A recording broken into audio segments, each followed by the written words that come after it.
So, in the great state of Texas, which is currently being destroyed by traumatic weather incidents that they knew about but did not prepare for, as Texas deep freeze subsides, some households now face electricity bills as high as $10,000. So I mentioned this the other day. The reason for the rolling blackouts was not because the power grid was almost desecrated or destroyed. It was because they wanted to save some cash. So let's read. As the Texas power grid collapsed under a historic winter storm, Jose Del Rio of Haltom City in the Dallas-Fort Worth area saw the electricity bill on a vacant 2-bedroom home he is trying to sell slowly creep up over the past 2 weeks. Typically the bill is around $125 to $150 a month, he said, but his account has already been charged about $630 this month, and he still owes another $2,600. If worse comes to worse, I have the ability to put it on a credit card or figure something out, Del Rio said. There is no one living in that house. All the lights are off, but I have the air at 60 because I don't want the pipes to freeze. When he contracted Gritty, his electric company, they advised him to switch providers, Del Rio said. I don't know why you'd want it at 60 degrees Fahrenheit. Like, you can keep it at like 40 or something. Like, I don't know. Maybe I don't understand housing that much. Gritty's prices are controlled by the market and are therefore vulnerable to sudden swings in demand.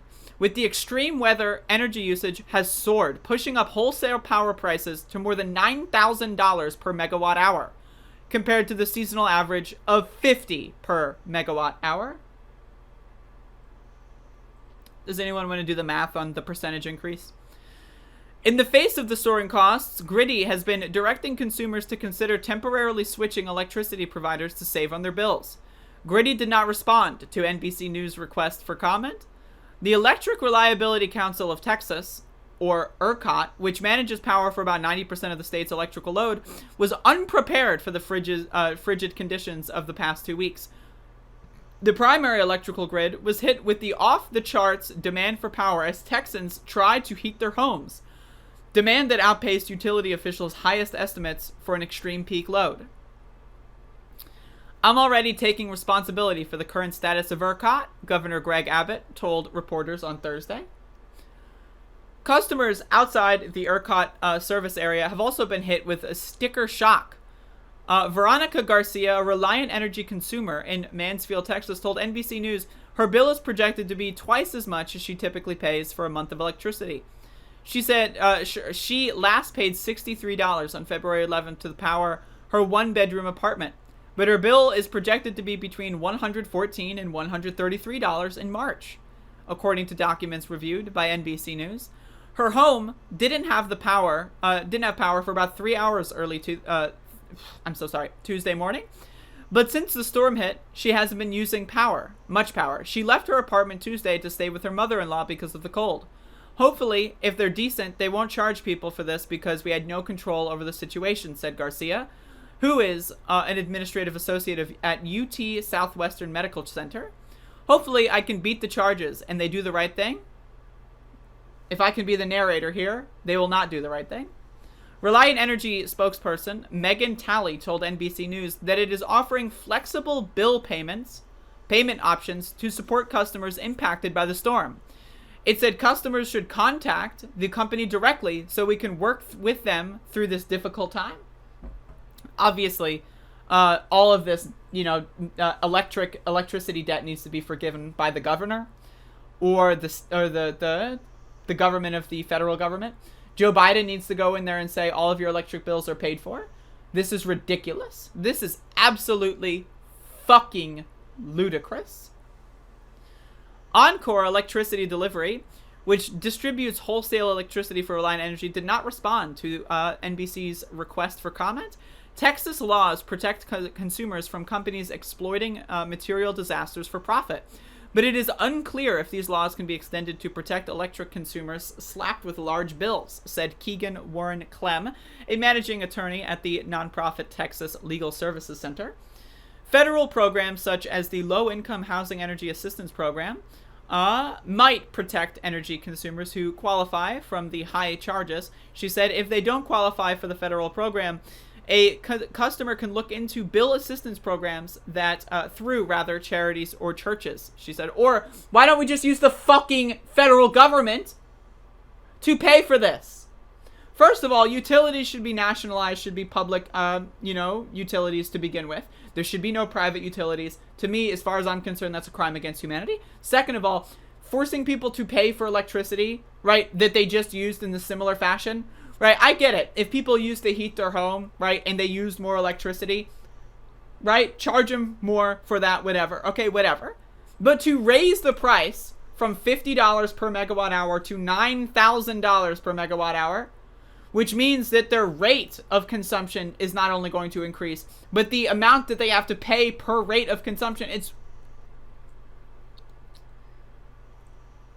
there are going to be people here, if something is not made right, there are going to be people here that are straddled with this debt for the rest of their lives. Think about this. The rest of their lives, they're going to be paying off a week of not even having power. They don't even get consistent access to power, and they're going to be paying off that debt for the rest of their lives.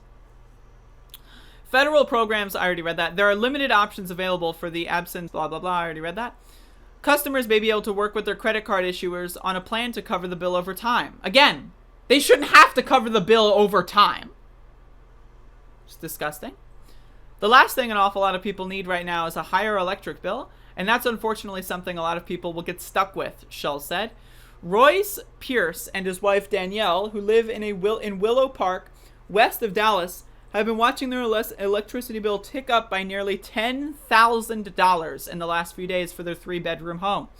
While the family told NBC News they consider themselves lucky because they've had power, that financial burden has come with additional challenges. $10,000. Because the government was unprepared for something that they all knew would happen.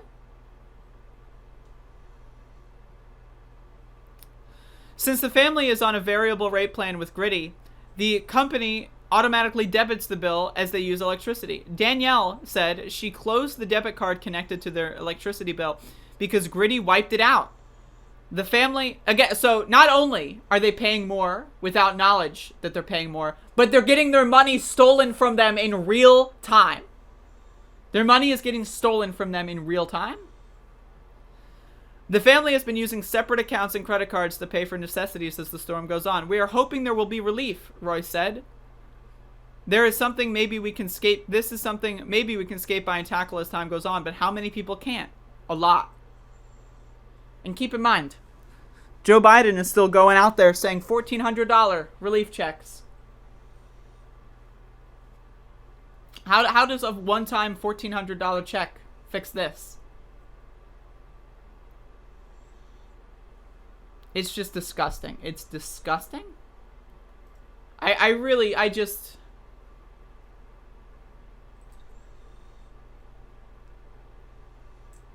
got nothing. What else do I need to say that hasn't been said already? We need public utilities, and they need to be free. Water needs to be clean and free. Electricity needs to be clean and free and stable. Food should be clean and free. Internet access should be fast and free, etc., etc. Heating should be clean and free. It's ridiculous. This shit is ridiculous. And what is Biden doing? He's playing Mario Kart at Camp David. That was a week ago, but still. What is Greg Abbott doing? He's going on TV talking about how it's the wind turbines. Yeah, that's right. The wind turbines. That's what he's doing. Meanwhile, the people in Texas are going to be straddled with debt for the rest of their lives in the middle of a pandemic where people have already lost their jobs. People are already completely strapped for cash. Their savings are already liquidated. And boom, $10,000 now that you have to pay off. That's more than a lot of people make per year, especially with inconsistent work. These people are going to be straddled with this debt, especially considering, again, energy prices, if they don't stabilize, they're going to continue to stay high. This is $10,000 for this family right now. What's it going to be like in a week? $15,000? $20,000?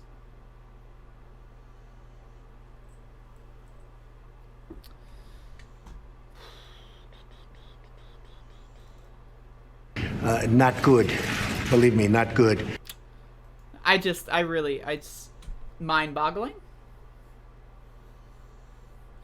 It's mind-boggling.